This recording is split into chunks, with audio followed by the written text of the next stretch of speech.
Je suis Cheikh, j'ai 40 ans, je suis médecin de formation et je suis parti à Malte pour 3 mois de stage avec la Croix-Rouge. Alors, de formation, comme je l'ai dit, je suis médecin et après j'ai fait une thèse de santé publique et j'ai un profil chercheur. Du coup, pourquoi je suis parti? Parce que je veux aller vers l'humanitaire au lieu de rester dans le laboratoire de recherche.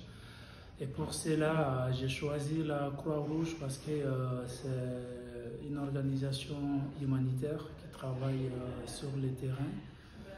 Et ça pouvait aussi me faire une porte d'entrée sur l'humanitaire. Alors, au cours de 3 mois de stage à Malte avec la Croix-Rouge, j'ai pu élaborer un projet de vaccination auprès des migrants. Nous les avons, à travers ce projet, sensibilisés contre la grippe et le Covid, et ensuite les vacciner. Donc, ils ont eu d'amples informations sur la grippe et la différence entre la grippe et le Covid.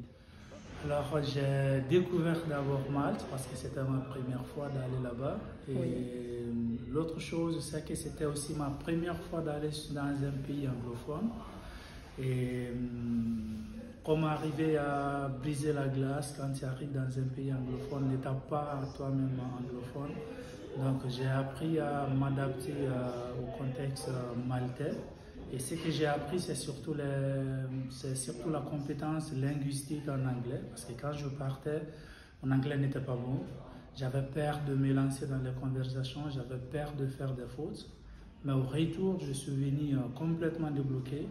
J'arrive à prendre part dans une conversation en anglais, je fais des interviews entièrement en anglais et je m'en fous si je fais des fautes ou pas, parce que j'ai compris que pour marcher, il faut accepter de tomber et de relever ensuite. Alors ma situation n'est pas la même après ma mobilité et avant la mobilité, parce que avant la mobilité, je n'avais pas compris tous les processus d'apprentissage d'une langue étrangère comme l'anglais. Et maintenant, après ma mobilité, je suis sorti grandi de ces stages-là. J'ai compris un peu le processus d'apprentissage de l'anglais, comment m'améliorer, comment travailler en solitaire. Et ma situation, je suis présélectionné à beaucoup de postes sur l'humanitaire. J'arrive à faire des entretiens, ce qui n'était pas le cas avant ma mobilité. Je recommanderais à qui le souhaite. Et pourquoi? Parce que c'est une expérience enrichissante qui permet de voir comment ça se passe dans d'autres pays européens et comment arriver à se débrouiller seul dans ces pays-là et aussi apprendre des autres cultures et des autres façons de faire les choses.